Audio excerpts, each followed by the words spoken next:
नमस्कार, मैं भारत पंचवाल स्वागत करता हूं आपका राजीव टाइम्स में। आइए रुक करते हैं बड़ी खबरों की ओर, लेकिन उससे पहले एक नजर लाइव अपडेट्स पर।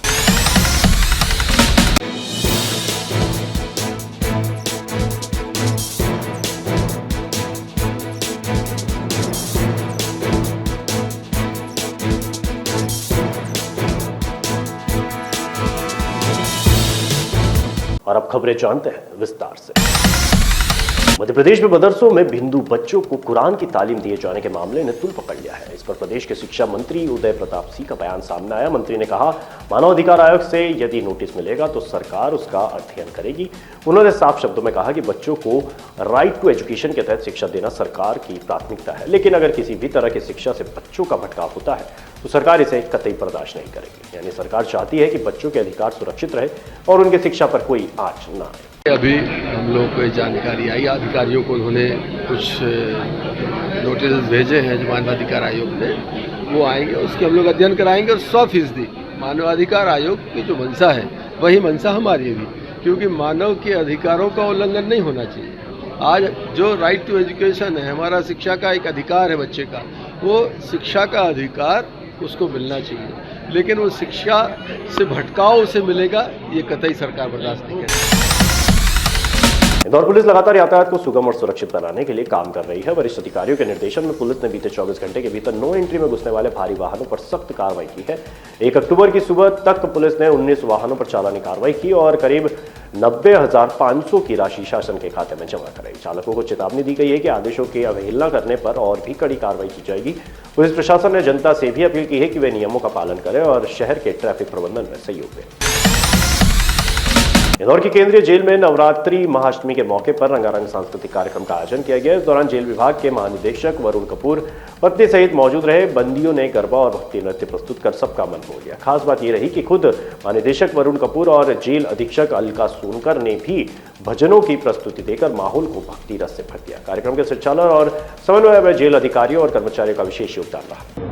देखिए, एक तो माँ का दरबार है, माँ के दिन है, नव दुर्गा का समय है, तो सभी को उसको बहुत श्रद्धा से और हर्षोल्लास से मनाना चाहिए। तो उसी के तहत हम सब लोग उसमें मनाते हैं। आप लोग भी, सब लोग अपने घरों में भी मनाते हैं, मोहल्लों में मनाते हैं, शहर में मनाते हैं। तो इसीलिए जो हमारे कैदी बंधु हैं, बंदनियाँ हैं, जो इस परिसर में कैद हैं, उनको भी पूरा अधिकार है कि वो अपने माँ की दरबार लगाएं और अपनी श्रद्धा और भक्ति को पूरी तरीके से प्रस्तुत करें। तो उसके तहत ये किया गया है और नवाचार तो नहीं है, ये एक श्रद्धा का भाव है जो सब लोग अपना प्रदर्शित करते हैं। तो हमारे जो कैदी बंधु बंदनियाँ हैं, उनको भी इसका अधिकार हमने दिया है। हमेशा ही सारे त्यौहार मनाए जाते हैं जेलों में, जन्माष्टमी हो, चाहे रक्षाबंधन हो, चाहे अभी गणेश जी के दिन गए, सबका हर्षोल्लास से ही मनाया जाता है ताकि श्रद्धा का, भक्ति का संदेश सभी में उसका संचार हो सके। सर, उन कैदियों के और उत्थान के लिए क्या और उत्थान के लिए किस तरह? हाँ जी, बहुत सारी ऐसी चीज़ें की जाती हैं, आगे भी की जाएंगी।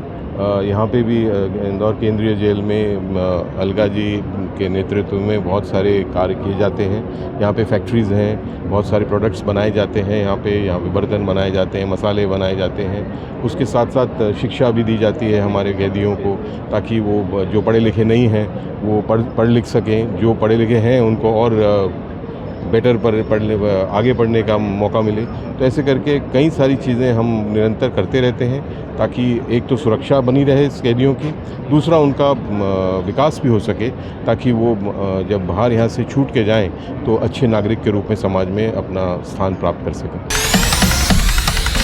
इंदौर नगर निगम आयुक्त दिलीप कुमार यादव ने आज कई इलाकों का दौरा किया। इनमें एजेंसी चौराहा, कृष्णपुरी छतरी और कुआ बावड़ी नदी क्षेत्र शामिल रहे। निरीक्षण के दौरान उन्होंने अतिक्रमण हटाने, ठेले जब्त करने और मुख्य मार्गों से कब्जा तुरंत हटाने के निर्देश दिए और उन्होंने दस्तावेजों के डिजिटलाइजेशन और कार्यालयों से अनावश्यक सामान हटाने के निर्देश भी दिए ताकि प्रशासनिक कामकाज तेजी से हो सके। सबसे अहम ऐलान रहा कि 3 अक्टूबर से शहर की सड़कों के गड्ढों को भरने का काम शुरू होगा, जिस पर लगभग 7 करोड़ रुपए खर्च किए जाएंगे। आयुक्त का कहना है कि इन कार्यों से शहर के विकास को नई गति मिलेगी।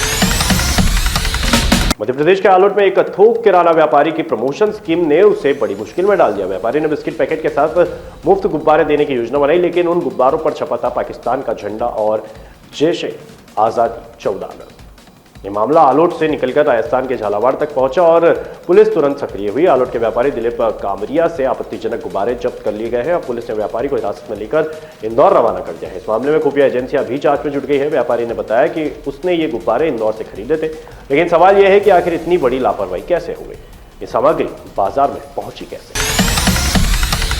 कल इंदौर में दशहरे का पर्व धूमधाम से मनाया जाएगा। शहर के कई इलाकों में रावण के पुतले दहन होंगे। इस मौके पर प्रदेश के मुख्यमंत्री डॉक्टर मोहन यादव भी इंदौर पहुंचेंगे। वे डीआरपी लाइन में आयोजित शस्त्र पूजन कार्यक्रम में शामिल होंगे। मुख्यमंत्री के आगमन से पहले collector Shivam Verma, police commissioner Santosh Singh और नगर निगम आयुक्त दिलीप कुमार ने व्यवस्थाओं का जायजा लिया। अधिकारियों के मुताबिक सीएम करीब 2 बजे डीआरपी लाइन में शस्त्र पूजन में शामिल होंगे।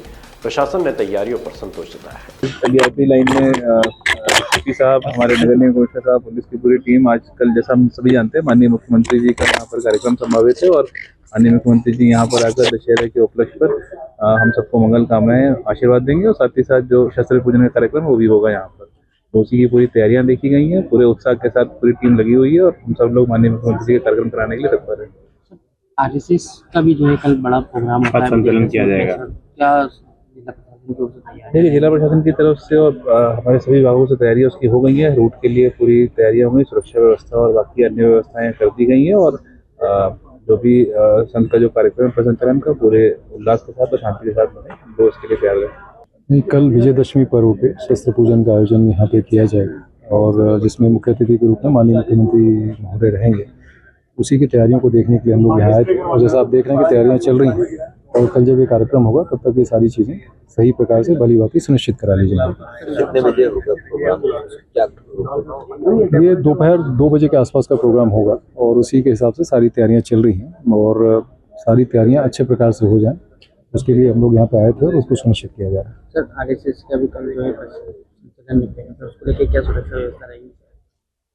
अपने शहर में जो आयोजन होने हैं, आज नवमी है, कल विजयदशमी का पर्व रहेगा, उसके लिए काफ़ी एक्सटेंसिव तरीके से और सारे प्रोग्राम्स को ध्यान में रखते हुए सुरक्षा की व्यवस्थाएं की जा रही हैं, जिसमें हमारे जो सभी जो पुलिस के अधिकारी गण हैं विभिन्न क्षेत्रों के शहर के, इसके अलावा जो एक्स्ट्रा फोर्स बाहर से आया हुआ है उनको शामिल किया जाएगा। और इस बार प्रोग्राम्स में हम लोगों ने पर्याप्त संख्या में जितना भी हमें आयोजकों ने दिया है वॉलंटियर्स को इसमें शामिल किया जा रहा है, ताकि वो भी जो प्रोग्राम कर रहे हैं जिसमें काफ़ी बड़ी संख्या में शहर की जनता की भागीदारी होगी, उसको अच्छी तरह से संपन्न कराने में वो अपनी भागीदारी दें। इस बार वहाँ पे क्या क्या चुनौतियाँ रहेंगी, क्या क्या चैलेंजेस उसके लिए रहेंगे, क्या क्या व्यवस्थाएं की जाएगी, इसके लिए भी उनको अवगत कराया गया है ताकि उसको समझ लें और उसकी व्यवस्थाओं को करने में पुलिस का वो सहयोग करें। इंदौर में दशहरे पर महिला का पुतला दहन करने की कोशिश पर हाईकोर्ट ने रोक लगा दी है। दरअसल संस्था पौरुष ने इस बार रावण की जगह सोनम रघुवंशी और अन्य महिलाओं के पुतले दहन की तैयारी की थी। इस पर आपत्ति जताते हुए सोनम रघुवंशी की मां संगीता रघुवंशी ने हाईकोर्ट में याचिका दायर की। कोर्ट ने कहा किसी भी महिला का पुतला दहन नहीं किया जा सकता। हाईकोर्ट ने इंदौर कलेक्टर, पुलिस कमिश्नर और थाना प्रभारी को सख्त निर्देश दिए हैं कि इस तरह का आयोजन किसी भी संस्था को अनुमति नहीं दी जाए। पुलिस ने भी साफ किया है कि सिर्फ पारंपरिक रावण दहन की ही परमिशन दी जाएगी। अगर किसी का मुखौटा लगाकर दहन किया गया तो कार्रवाई होगी। इस समय पर उसका और कोई भी अन्य महिलाओं का पुतला जलाना गलत है। हाई कोर्ट ने इस पर रोक लगा दी है। मैं सबसे गुजारिश करना चाहता हूं कि कोर्ट में फैसले से पहले कोई किसी को भी अपराधी ना माने और कानून पर भरोसा रखें। कानून उसका काम कर रहा है। दिनांक 2 अक्टूबर 2025 को इंदौर शहर में पौरुष संस्था के द्वारा विजयदशमी के अवसर पर इस बार रावण की जगह सोनम रघुवंशी और कुछ अन्य महिलाओं का पुतला दहन किए जाने का एक आयोजन रखा गया था। उस आयोजन पर आपत्ति व्यक्त करते हुए सोनम रघुवंशी की माता के द्वारा हमारे माध्यम से एक याचिका माननीय उच्च न्यायालय खंडपीठ इंदौर में दायर की गई, जिस पर हमारे द्वारा माननीय उच्च न्यायालय के समक्ष ये तर्क रखे गए कि ये जो इवेंट है, ये जो आयोजन है, ये जो कंसर्न अक्यूज्ड है उसकी माता, उसके पिता, उसके संपूर्ण परिवार के मौलिक अधिकार को सीधे तौर पर हनन करता है और ये पूरी तरह से गैरकानूनी और असंवैधानिक कृत्य है। देखिए, थाना खजराना में इनके द्वारा एक आवेदन दिया गया था, लेकिन थाना खजराना के द्वारा इसमें अभी फ़िलहाल नॉट रिकमेंड कर दिया गया है। इसमें जो पारंपरिक तरीके से जो रावण दहन होता है वही उसी की परमिशन मिलेगी। अन्य गैर परंपरागत तरीकों से या अन्य किसी का मुखौटा लगाकर इस तरह की कोई परमिशन फ़िलहाल अभी नहीं मिलेगी और उसको नॉट रिकमेंड कर दिया गया है। पारंपरिक रूप से जो भी जो होता है पुतला दहन उसी तरीके से कराया जाएगा। इंदौर के होलकर स्टेडियम में आज से आईसीसी महिला वनडे विश्व कप की शुरुआत हो रही है। शहर पूरे 28 साल बाद इस बड़े टूर्नामेंट की मेजबानी कर रहा है। पहला मुकाबला ऑस्ट्रेलिया बनाम न्यूजीलैंड के बीच खेला जाएगा। प्रशासन ने सुरक्षा के कड़े इंतजाम किए हैं। 350 से 400 सुरक्षाकर्मी यूनिफॉर्म और सिविल ड्रेस दोनों में तैनात रहेंगे। ट्रैफिक व्यवस्था को सुचारू रखने के लिए डाइवर्ट प्लान लागू किया गया। यही नहीं, स्टेडियम के बाहर की सड़कों पर ड्रोन कैमरों से निगरानी रखी जाएगी ताकि कहीं भी जाम की स्थिति ना बने। ट्रैफिक व्यवस्था को सुचारू रूप से चलाने के लिए ट्रैफिक का प्लान जो already diverted plan already traffic police के द्वारा जारी किया जा रहा है और इसमें पर्याप्त सुरक्षा व्यवस्था लगाई गई है, जिसमें लगभग 350 से अधिक का बल, लगभग 400 का बल इसमें लगाया गया है, जो सादा वर्दी में भी है और यूनिफॉर्म में भी है। इसमें पूरी व्यवस्था को दो भागों में बांटा गया है, जो बाहरी व्यवस्था और आंतरिक व्यवस्था। आंतरिक व्यवस्था को भी इनर कॉर्डन और मिडिल कॉर्डन में इस तरह से इनको किया गया है, व्यवस्था को बांटा गया है। इसमें सभी जगह ट्रैफिक को बेहतर चलाने के लिए डाइवर्टेड प्लान जारी कर दिया गया है और सेक्टर मोबाइल्स भी चलेंगी अगर कहीं कोई इस तरह की अगर जाम की स्थिति बनती है। और इसमें पर्याप्त सुरक्षा व्यवस्था लगाई गई है। ड्रोन से भी जो बाहरी जो रोड है वहाँ पर भी नजर रखें। और फिलहाल के लिए बुलेटिन में इतना ही। तमाम जानकारी के लिए, ताज़ा तरीन खबरों के लिए और बड़ी खबरों के लिए देखते रहिए राजीव टाइम।